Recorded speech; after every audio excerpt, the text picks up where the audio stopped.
Takže televize nová tady, provedete nás tady zdejší faunou. Dobrý den, takže provedu zdejší fauna a flora.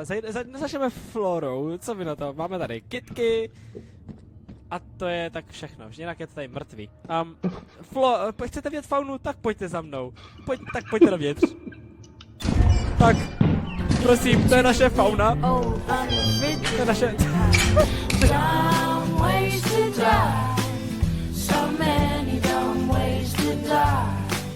Fauna.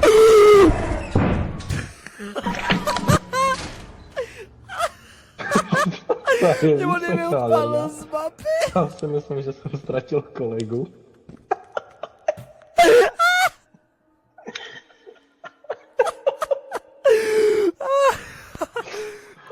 Ale nevím, jestli jsem ztratil kolegu. Já ho tam jdu najít.